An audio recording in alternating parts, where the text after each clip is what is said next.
Ja, servus und herzlich willkommen bei Schorsch und seiner wildromantischen Pfalz. Ich stehe bei uns im Doktorenhof gerade im Keller, denn wir sind fertig mit der Woilese.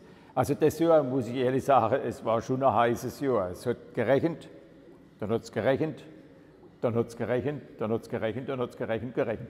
Und trotzdem haben wir einen guten Herbst gekriegt. Also Herbst ist bei uns die Weinlese. Und trotzdem haben wir einen guten Herbst gekriegt und wir sind mehr als zufrieden. Ich kenne Weinbaugebiete, denen geht es bei Weitem nicht so gut wie bei uns. Also glücklich.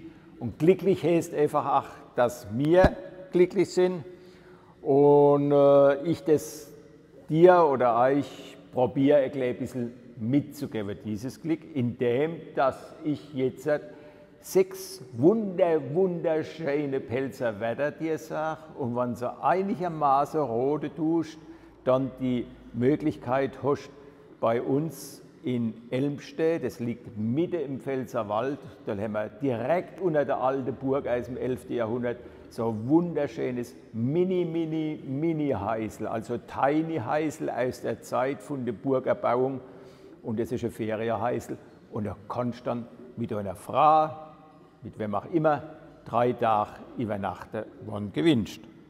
Also, erst trinke ich jetzt einmal einen Schluck neue Wein auf den Herbst dieses Jahr, mehr als zufrieden. Wir sind glücklich und warten jetzt dann auf das nächste Jahr. Ist ja immer, wenn wir fertig sind mit der Lese, geht es ja schon wieder los mit dem Rebenschneiden. Also die nächste Arbeit steht schon wieder bevor. Prost erst einmal. Also, wenn alle Weine so werden wie der ist, dann bin ich auch absolut zufrieden. So, wenn man natürlich mit der Traube irgendwo dann fertig ist und hat sie gelesen, dann muss man ja heimfahren. Und dann muss man in den Hof neu hufen. Was ist das? In den Hof neu hufen. Und wenn man dann oben zusammen hockt und man isst ja dann zu Nacht, dann gibt es kleine Reiterlich. Was sind denn kleine Reiterlich? Ich weiß, schwierig, aber es ist Pfälzer Spruch. Und wenn man dann dabei sitzt und man hat so ein paar Eisen rum und die trinken von dem neuen Wein, dann ist da mancher Olvedolve dabei. Was ist denn ein Olvedolve? Und wenn so die Mädels dabei sind und die grinsen dich dann an und dann hat so manche ein schönes Zuckerschniedel. Was ist ein Zuckerschniedel oder Zuckerschnut? Und wenn man natürlich Wein trinkt, dann geht der Wein immer durch die Geuchelknepp durch. Immer, was ist der Geuchelknopf? Was ist der Geuchelknopf? Da muss nämlich der neue Wein durchlaufen. Ja. Und wenn sie dann kalt wird raus und dann sind die Mädels schon als furchtbar blott angezogen. Was ist ein zu blott angezogen? Ja. Das sind jetzt auch 6 Wetter. Ich hoffe, du weißt einigermaßen, um was das geht. Schreib uns einfach die 6 Antworten. Sie müssen nicht 100%ig richtig sein. Ich weiß, es ist schwer, es ist schlimmer wie Fremdsprache. Englisch lernst du leichter wie Pelzisch.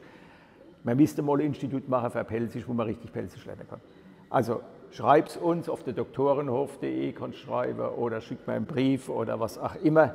Und es wird dann ausgelost und vielleicht hast du Glück und du gewinnst 3 Tage in einem wunderschönen, nicht mit dem Auto zu befahrenen Heisel. Unser Heisel oben an der Burg in Elmstedt muss man laufen, aber oben ist ein Rucksack, da kann man ja die Sachen, die man braucht, im Dorf holen und dann noch laufen. Es ist ganz ruhig, ganz abgeschieden, schöne Geschichte. Bilder sind dabei jetzt bei dem Film. Ja? Alles Gute.